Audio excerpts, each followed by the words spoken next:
प्रिय छात्रों, हिंदी के इस शिक्षण सत्र में आपका हार्दिक स्वागत है। आज हम गद्य खंड के अंतर्गत आचरण की सभ्यता निबंध के प्रथम भाग का अध्ययन करेंगे। इसके लेखक द्विवेदी युग के प्रसिद्ध निबंधकार सरदार पूर्ण सिंह जी हैं। इस निबंध में उन्होंने आचरण की श्रेष्ठता पर प्रकाश डाला है। लेखक की दृष्टि में लंबी चौड़ी बातें करना, बड़ी बड़ी पुस्तकें लिखना और दूसरों को उपदेश देना सरल है, किंतु उन उच्च आदर्शों को अपने आचरण में उतारना अत्यंत कठिन है।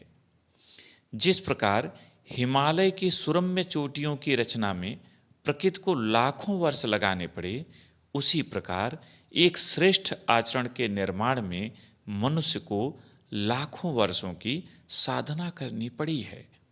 तात्पर्य यह कि श्रेष्ठ आचरण का निर्माण एक दिन में नहीं किया जा सकता और न ही ग्रंथों को पढ़कर इसे आत्मसात किया जा सकता है। इसके लिए हमें क्षण प्रतिक्षण अपने भीतर मनुष्यता के गुणों को विकसित करना होगा, जैसे दया, प्रेम, उदारता, सहिष्णुता आदि। प्रस्तुत निबंध को अध्ययन की सुविधा के लिए छोटे छोटे 18 भागों में प्रस्तुत किया जाएगा, जिससे पूरा पाठ आप हृदयंगम कर सकें। आइए आज पहले भाग का गद्यांश देखें। विद्या, कला, कविता, साहित्य, धन और राजत्व से भी आचरण की सभ्यता अधिक ज्योतिषमती है। आचरण की सभ्यता को प्राप्त करके एक कंगाल आदमी राजाओं के दिलों पर भी अपना प्रभुत्व जमा सकता है। संकेत विद्या डॉट डॉट हो जाता है। संदर्भ प्रस्तुत सारगर्भित एवं विचारपूर्ण गद्यांश हमारी पाठ्यपुस्तक सामान्य हिंदी के गद्य खंड के अंतर्गत आचरण की सभ्यता निबंध पाठ से लिया गया है। इसके लेखक द्विवेदी युग के प्रसिद्ध निबंधकार सरदार पूर्ण सिंह जी हैं। कठिन शब्दों का अर्थ और व्याख्या के साथ देखें। विद्या, कला, कविता, साहित्य, धन और राजत्व, राजत्व माने राजसत्ता से भी आचरण की सभ्यता अधिक ज्योतिषमती माने ज्योतिर्मयी, प्रकाशयुक्त, चमत्कारिक। व्याख्या देखें। लेखक का विचार है कि संसार में विद्या, कला, साहित्य, धन और राजसत्ता से भी बड़ी चमत्कारिक वस्तुएं हैं, जिनसे संसार को जीता जा सकता है।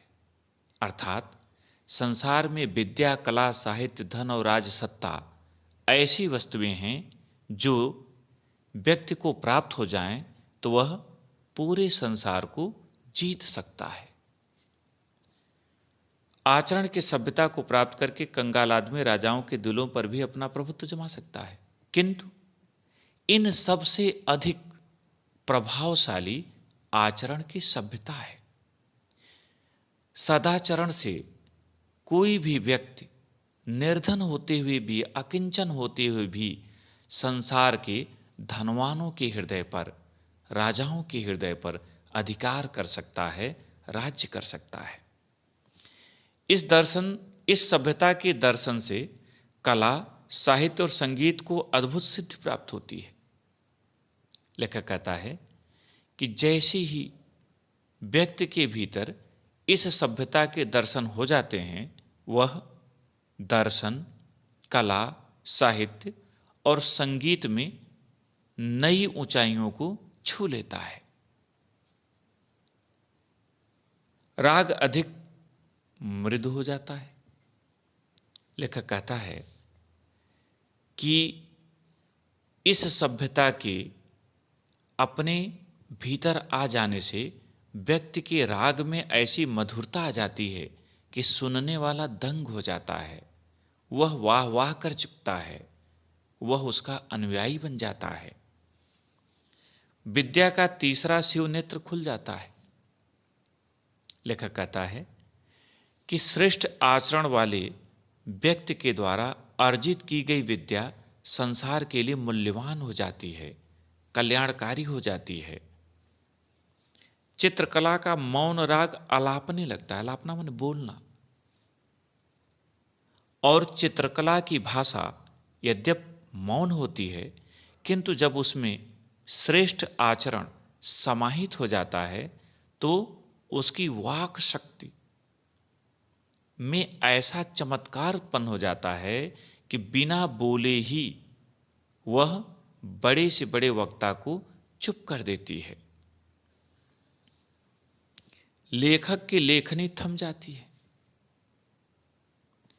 लेखक जिन भावों को व्यक्त करना चाहता है उसके लिए उसे शब्द नहीं मिल पाते और वह अपनी लेखनी से उन्हें व्यक्त नहीं कर पाता। मूर्ति बनाने वाले के सामने नए कपोल, नए नयन और नई छवि का दृश्य उपस्थित हो जाता है। कपोल माने गाल, नयन माने नेत्र, छवि माने शोभा, सौंदर्य।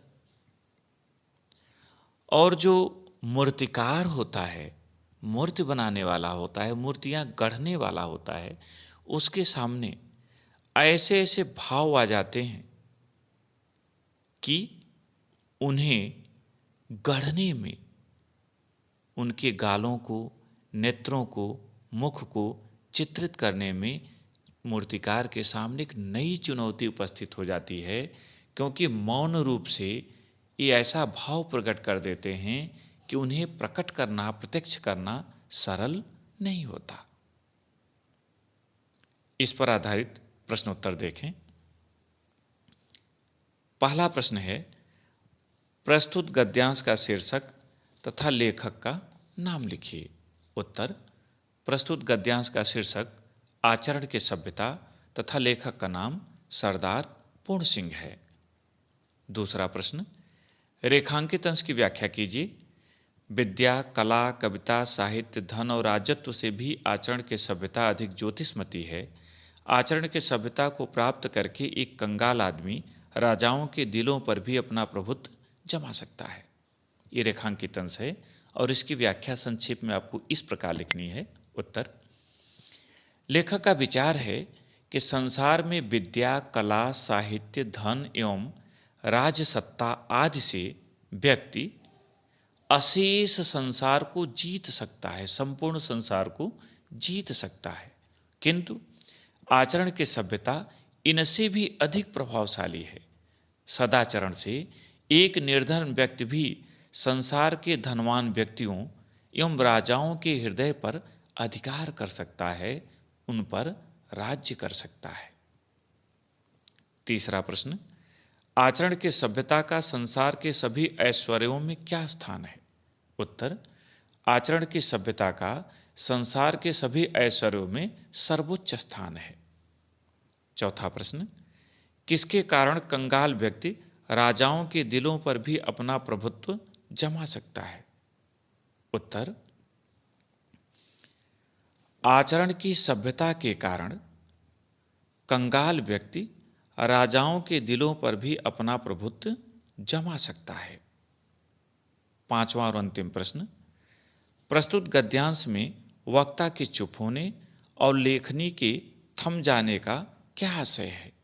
उत्तर, प्रस्तुत गद्यांश में वक्ता के चुप होने एवं लेखनी के थम जाने का आशय यह है कि आचरण की सभ्यता का क्षेत्र इतना विस्तृत है कि उसकी व्याख्या बड़े से बड़ा वक्ता भी नहीं कर सकता और न ही लेखक की लेखनी द्वारा उसका पूर्णतः वर्णन किया जा सकता है। प्रिय छात्रों, मुझे उम्मीद है कि आपको यह भाग समझ में आ गया होगा। दूसरे भाग के साथ फिर मिलेंगे। बहुत बहुत धन्यवाद।